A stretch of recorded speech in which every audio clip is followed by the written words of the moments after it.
खुलुमबाय आंनि मुलुगनां बड' निउस चेनेल साफ्रोमबो नायगिरि बिथांमोननिसिम गोजोन फुंबिलिनि बयनिसिमबो गाहाम हामलायनाय जासिहरनाय जाबाय। आसा खालामो नोंथांमोनहा गासै मोजाङै दं। बे समाव आं नोंथांमोननि सिगाङाव फुंबिलिनि मोननैसो खौरां लाना फैलायबाय। अन्नानै भिडिअखौ स्किप खालामाजासे जोबजासिम नायलांदो। दिनैनि फुंबिलिनि मोननैसो खौरांफोरा जाबाय।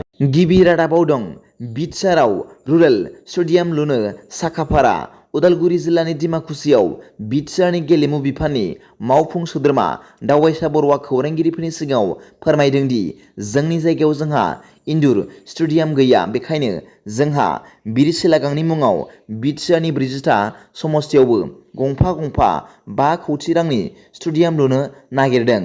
BTR सरकारा गिबियाव मोनद' समस्तियाव बिरसिलागां बसुमतारी गोसोखां रुरेल स्टेडियाम लुफुंनो साखाफारा जाबाय होनना फोसावदों।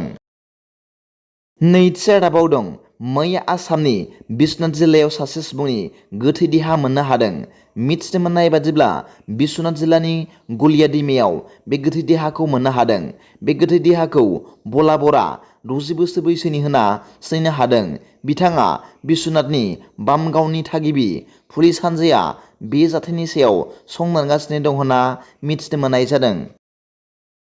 थामथि रादाबाव दं मैया BPFनि स्टार केम्पेइनार मानगोनां प्रहलाद ब्रह्म बिथाङा खौरांगिरिफोरनि सिगाङाव फोरमायदों दि दासान्दि BPFआव जयेन जानाय सोद्रोमाफोरखौ UPPLनि माखासे दैदेनगिरिफ्रा BPFनियानो जयेन जादों आरो बियो नाटकसो होनना बुंनायनि सायाव बिथां मानगोनां प्रहलाद ब्रह्मआ खौरांगिरिफोरनि सिगाङाव फोरमायनानै बुंदों दि UPPLनि दैदेनगिरिफोर बुंनाया नंखाय, मानोना BPFआव UPPL आरो BJPनिफ्रायसो जयेन जागासिनो दं होनना बिथाङा फोरमायदों।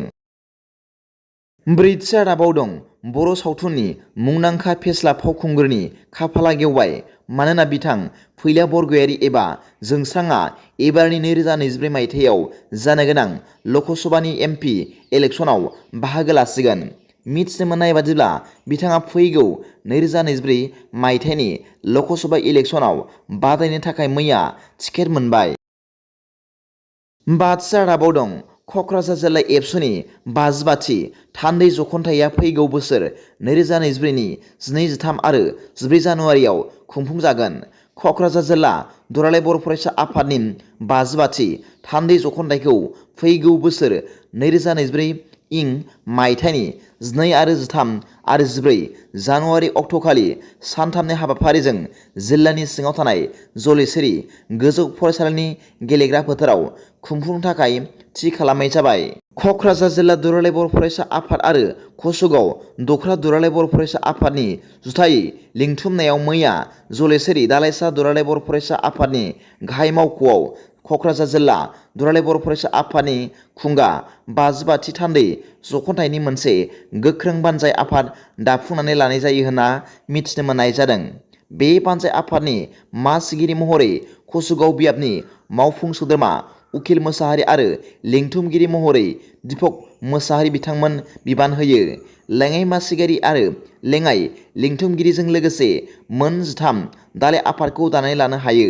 मख'नो गोनांदि क'क्राझार जिल्ला एबसुनि 55थि थान्दै जख'न्थाइयाव बर' हारिनि थामोनथा रैखाथि आरो गोग्गो समाज दानायजों लोगोसे गेलेनाय, मोसानाय, सोलोंथाइ आयदानि सायाव गुवारै सावरायनायजों लोगोसे बादायलायनाय हाबाफारि जागोन होनना क'क्राझार जिल्ला दुलाराय बर' फरायसा आफादनि गाहाय नेहाथारि खाम्फा बसुमतारी बिथाङा रादाब बिबुंसारनि गेजेरजों फोरमायहरो।